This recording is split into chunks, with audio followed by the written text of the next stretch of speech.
Bismillahirrahmanirrahim. Melati kuntum tumbuh melata, sayang merbah di pohon cemara. Assalamualaikum mulanya kata, awal bismillah pembuka bicara.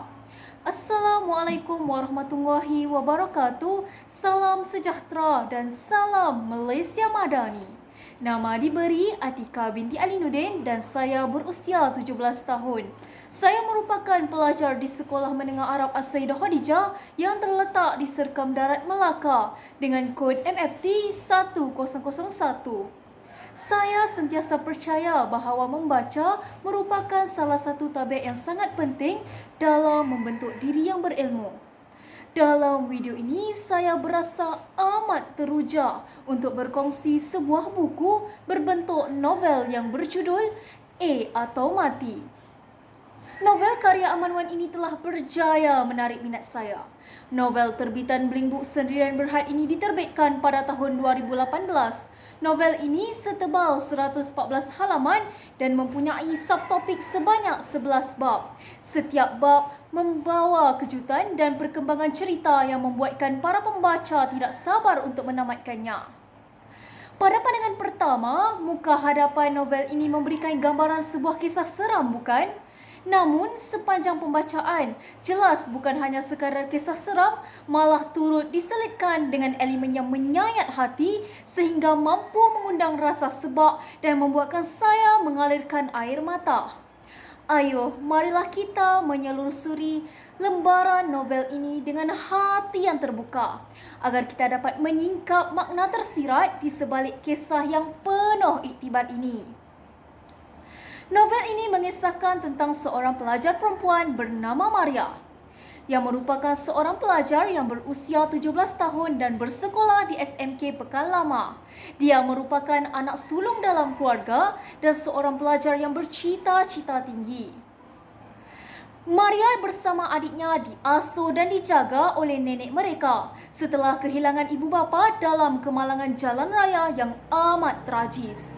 Sementara itu, adiknya yang bernama Ana berusia 15 tahun dan mempunyai perwatakan yang amat berbeza. Dia cenderung mengisi masa lapangnya dengan aktiviti berseronok dan berjoli bersama rakan-rakan tanpa arah tujuan yang jelas. Hal ini menjadikan dirinya sering disalah tafsir dan menjadi bualan orang sekeliling. Kemuncak cerita ini berlaku apabila Maria dilanda kesedihan yang amat mendalam setelah dimaklumkan oleh pihak sekolah bahawa dia tidak dapat melanjutkan pelajaran ke peringkat pra-universiti kerana yuran yang terlalu tinggi. Harapannya selama ini disemai akhirnya musnah, meninggalkan dirinya dalam keadaan kecewa dan pilu.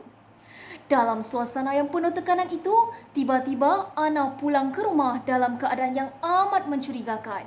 Pakaiannya kotor dan koyak seolah-olah baru sahaja mengalami detik yang amat menyakitkan.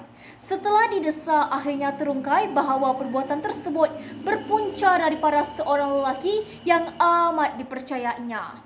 Keadaan ini menimbulkan kemarahan dan kekeliruan dalam diri kakaknya. Dalam ledakan emosi yang tidak terkawal, Maria akhirnya menampar adiknya sehingga tersembam ke lantai. Cerita ini tidak terhenti di situ. Plotnya semakin memuncak apabila berlakunya pembunuhan di sebuah kawasan perumahan flat kos rendah. Keadaan menjadi kecoh apabila orang ramai berpusu-pusu menyaksikan lokasi kejadian. Dalam kekalutan itu, seorang lelaki ditemui mati dibunuh. Siapa sangka lelaki itulah yang menjadi punca adiknya pulang dalam keadaan pakaian yang kotor dan koyak.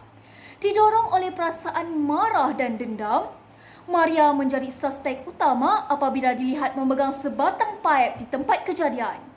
Lebih mengejutkan, di mahkamah, Maria mengaku bertanggungjawab ke atas kes tersebut dan akhirnya dia dihantar ke pusat juvana.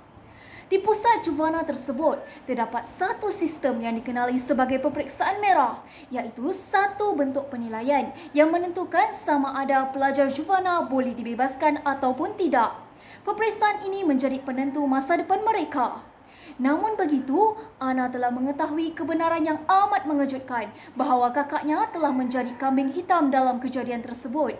Dia sanggup memikul kesalahan demi melindungi orang lain. Setelah 7 tahun berlalu, Ana tetap setia menanti kepulangan kakaknya dengan penuh harapan. Akhirnya, Maria dibebaskan setelah berjaya melepasi peperiksaan merah yang menjadi syarat utama di pusat juvana tersebut. Melalui novel ini, saya menyedari bahawa mereka yang kembali daripada kehidupan di pusat juvana tidak lagi kembali menjadi insan yang sama. Ada sesuatu yang hilang dalam diri mereka, seolah-olah kewarasan telah mula terhakis dan senyuman tidak lagi mampu untuk diukir kembali. Pada pandangan saya juga, novel ini menceritakan ikatan yang kuat adik-beradik walaupun diuji dengan pelbagai rintangan. Hal ini seiring dengan peribahasa Melayu yang menyatakan air yang dicincang tidak akan putus. Watak utama di dalam novel ini juga kekal tabah walaupun tidak dipercayai oleh orang sekeliling. Dia tetap reda menerima ketentuan takdir. Sekian, saya sudahi dengan lafaz wabillahi taufiq wa hidayah. Wassalamualaikum warahmatullahi wabarakatuh.